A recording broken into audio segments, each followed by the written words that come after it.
नमस्कार साथियों, मैं निर्देश सिंह मुरादाबाद से।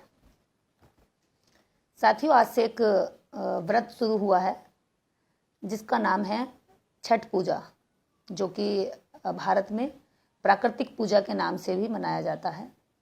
और कुछ लोग तर्क देते हैं कि ये पूरी तरीके से प्राकृतिक पूजा है, जिसका अभी जानकारी लगातार मेरी बिहार के कुछ साथियों से बात हुई है, तो उनसे जान करके पता लगा है कि छठ पूजा, जो छठ का व्रत होता है, ये पूरे 36 घंटे की पूजा होती है। 36 घंटे महिलाएं इसमें खाना नहीं खाती हैं, पानी नहीं पीती हैं, मतलब निर्जला व्रत होता है। 36 घंटे आप सोच सकते हैं कि 36 घंटे बिना पानी के और बिना खाने के रहना कितना मुश्किल होता होगा, लेकिन ये पूजा होती है और खूब धूमधाम से, खूब जोर शोर से होती है। लेकिन आज बात करके मुझे पता चला, बिहार में कुछ लोगों से मेरी बात हुई, तो वहाँ पता चला कि जो पूजा का जो घाट होता है, ये पानी में जाकर के कहीं किसी नदी के किनारे या तालाब के किनारे इस पूजा को किया जाता है। इस पूजा को जब पूरी तरीके से, जिस दिन आखिरी दिन होता है, तो उससे पहले पानी में महिलाएं कुछ घंटे, या कुछ महिलाएं रात से ही पानी में रहती हैं। तो आप सोच सकते हैं कि प्राकृति का, जिसको कह रहे हैं कि प्राकृतिक पूजा है, लोग जो तर्क देते हैं कि प्राकृतिक पूजा, प्रकृति को खुश किया जाता है, तो मेरा मानना यह है कि पूरी रात अगर ठंड में महिला पानी के अंदर रहेगी या पुरुष भी पानी के अंदर रहेगा, तो देखिए सर्दी लगने के चांसेस हैं। फिजिकल रूप से भी ये जो है, बिल्कुल मैं इसको गलत मानती हूँ। शरीर में सर्दी लगने के खतरा बना रहेगा, बीमार होने का खतरा बना रहेगा। और जो महिलाएं, जहाँ गरीब तबके की महिलाएं, मजदूर, किसान, जो महिलाएं इस व्रत को कर रही हैं, वो ऑलरेडी ही जो है एनीमिया के शिकार होती हैं। उनके अंदर हीमोग्लोबिन की मात्रा कम होती है, वो पहले ही बीमार होती हैं, कमजोर होती हैं, इतने मतलब उनकी स्थिति कमजोर होती है कि उनको 36 घंटे ऊपर से भूखा रखा जाता है, पानी तक नहीं पीने दिया जाता है, मतलब पानी नहीं पिएंगी वो। यहाँ पर पूरी तरीके से पितृसत्ता का पूरा प्रभाव मुझे दिखाई देता है इस व्रत में। मुझे नहीं लगता कि ये प्राकृतिक पूजा है।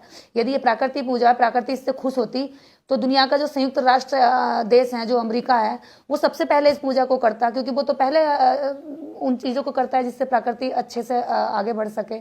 हम प्राकृतिक पूजा की बात कर रहे हैं, लेकिन अभी दिवाली के 2 दिन 3 दिन हो गए, लगातार तो पटाखे फूट रहे हैं, लगातार तो पोल्यूशन हो रहा है, लगातार तो प्रकृति को नुकसान पहुंचाया जा रहा है, ओजोन को नुकसान पहुंचाया जा रहा है। लेकिन छठ पूजा करने के नाम से हम कहते हैं कि प्राकृतिक पूजा हो रही है। अरे एक ऐसी प्राकृतिक पूजा है कि जो महिला व्रत रख रही है, वो महिला घर से घाट तक पैर चलकर नहीं जाती है, पैरों के जरिए चल के नहीं जाती जैसे हम लोग चलते हैं, वो रेंग कर जाती है। आप समझ रहे हैं, रेंग कर जाना, वो रेंग कर जाती है। और इंसान रेंगने के लिए बना है, इंसान का काम रेंगना है। क्या वास्तव में हम लोग आधुनिक भारत में जी रहे हैं? क्या वास्तव में हम 21वीं सदी में जी रहे हैं, जहां महिला क्या कहते हैं, रेंग करके घाट तक जा रही है? अरे रेंगना रेप्टिल्स का काम है, कीड़े मकोड़ों का काम है। यहाँ पर इंसान जो प्राकृतिक पूजा के नाम पर रेंग रेंग करके वहां जा रहा है।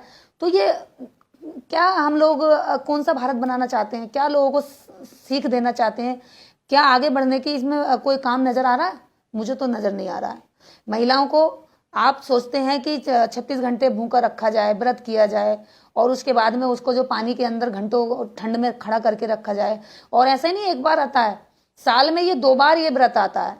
एक बार ये गर्मी के, चैत के शायद महीने में आता है, और दूसरी बार इस महीने में आता है।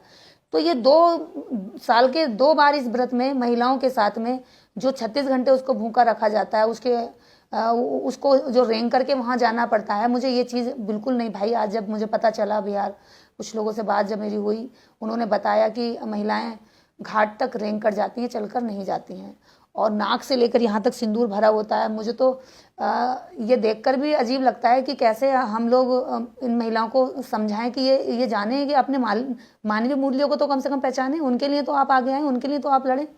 ये पितृसत्ता को मजबूत करने वाले ढोंग, पाखंड, आडंबर हैं। और प्राकृतिक पूजा के नाम पर सबसे ज्यादा यहाँ पर पाखंड होता है। और अगर प्राकृतिक पूजा करनी है तो जंगलों को बचाइए, पेड़ पौधे नए लगाइए, पेड़ पौधों को बचाइए। लेकिन वैसा तो हम करेंगे नहीं, क्योंकि वैसा करने में तो हमें प्रकृति की कोई सुरक्षा दिखाई नहीं देती। हम तो प्रकृति के नाम पर ढोंग करेंगे, पाखंड करेंगे, महिलाओं को कमजोर बनाएंगे, महिलाओं को शारीरिक रूप से भी, मानसिक रूप से भी गुलाम बनाकर रखेंगे। बस हो गई जी प्राकृतिक पूजा। हाँ सर, आन सिंह कांदले जी सर, जय भीम। हम लोग जितना भी आज काम कर रहे हैं या सोच रहे हैं, उससे बहुत पीछे जाकर के महिलाओं को समझाने की जरूरत है। मुझे लगता है कि खासकर महिलाओं में काम करने की जरूरत है, क्योंकि जिस दिन ये महिलाएं अपनी कीमत पहचान गई, अपने आप को पहचान गई, आज़ादी को जान गई, उस दिन हो सकता है कि देश के अंदर जरूर क्रांति आए। उस दिन महिलाएं जरूर बराबरी का हक लेने के लिए सामने खड़ी दिखाई दें। लेकिन ऐसा अभी हो सकता है कि कुछ मुश्किल हो, लेकिन फिर भी नामुमकिन नहीं है। हम लोगों को प्रयास करते रहने हैं और हम करते रहेंगे। इसी के साथ जय भीम, जय भारत। अगर आप चाहते हैं गरीब हर वंचित इंसान की आवाज आप तक पहुंचे तो हमारे चैनल को सब्सक्राइब करें और बेल आइकन का बटन दबाना ना भूलें। देखते रहिए बहुजन हलचल न्यूज।